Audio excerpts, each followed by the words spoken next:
Hello there, good morning. The morning after Tottenham Hotspur 1, Burnley 0 in the FA Cup third round, and I'm okay with that. That's kind of just what I want to say instantly. You can lose games of football, especially in our situation, and be like, that's fine. As long as you put a fight in, you show something, you show some quality, you're in the game, make it somewhat competitive. And I think that we did. And especially when you lose to a moment of magic, like what Polo did with that fantastic goal from range, you can really have no shame in that. Especially in the situation that we're in, it's okay. So I wasn't going to do this as I'm at home right now and I watched the game here last night.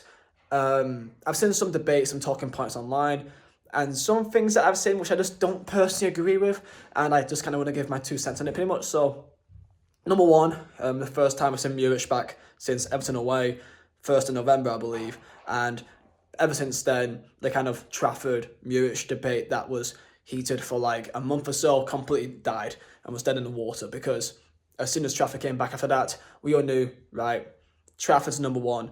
He's the Kompany's man. Let's get behind him. That's what my thought process is, and it still is that now. Muric came back today, and look, Muric is a one-of-a-kind goalkeeper. He's an absolute psycho, like what most good goalkeepers are. They are typically different breeds of humans from what we've seen with quite a few in the past. However, Muric is I've seen a lot of people say that, oh, this is why we need Muric back. Look at how comfortable he is on the ball. And he is very good on the ball. My issue with Muric is that even though I was for Muric before the Everton game, because I wanted to see him, at least give him a chance, the things with Muric for me is that I can name you 5 incredible passes, 5 incredible things that he did yesterday that Trafford can't do. However, at the same time, I could also name you 5 things that he completely put us under unneeded pressure for no real reason. Because with Muric, he's a high-risk, high-reward player, which we cannot have right now. Like, he can start counters on his own. We all know that. Some great, just driven passes through the middle, splitting open the third, even second phase of their press and start a counter. Fantastic. Trafford can't do that. However, at the same time, when he tries that, it doesn't always work. And at least 5 times, he did a throw or he did a pass which led to an attack on their part. 2-3 times I remember he just passed the ball straight to them and they were directly outside our box. It's just too big of a risk for us to really deal with. And I can understand that. So even though Muric is incredible, that plays to our downfall.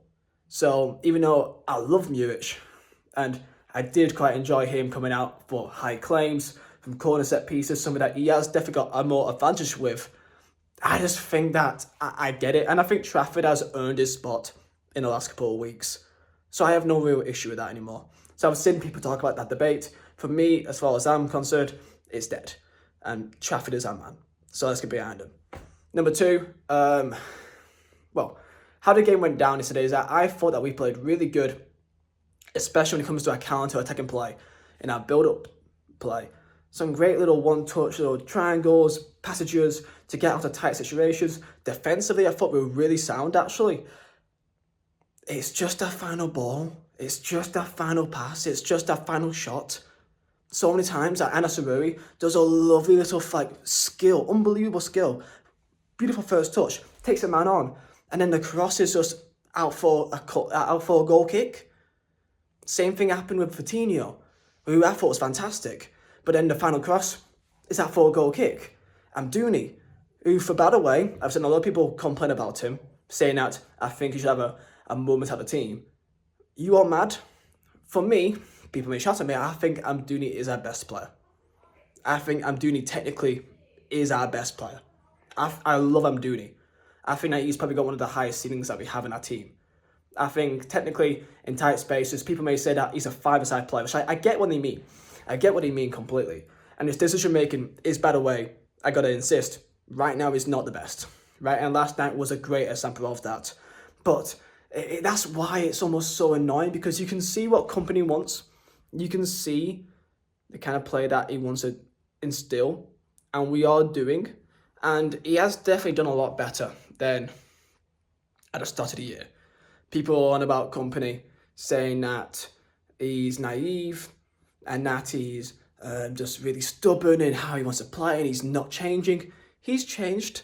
The way that we play is completely different to how we started the year. They kind of more and more 4-4-2, fluid, but a bit more rigid at the back. If in doubt, get it out with Trafford. We've changed a lot for the better, and I think he's done well. He's instilled a much more counter-attacking approach, which I felt like wasn't possible with the players that we have.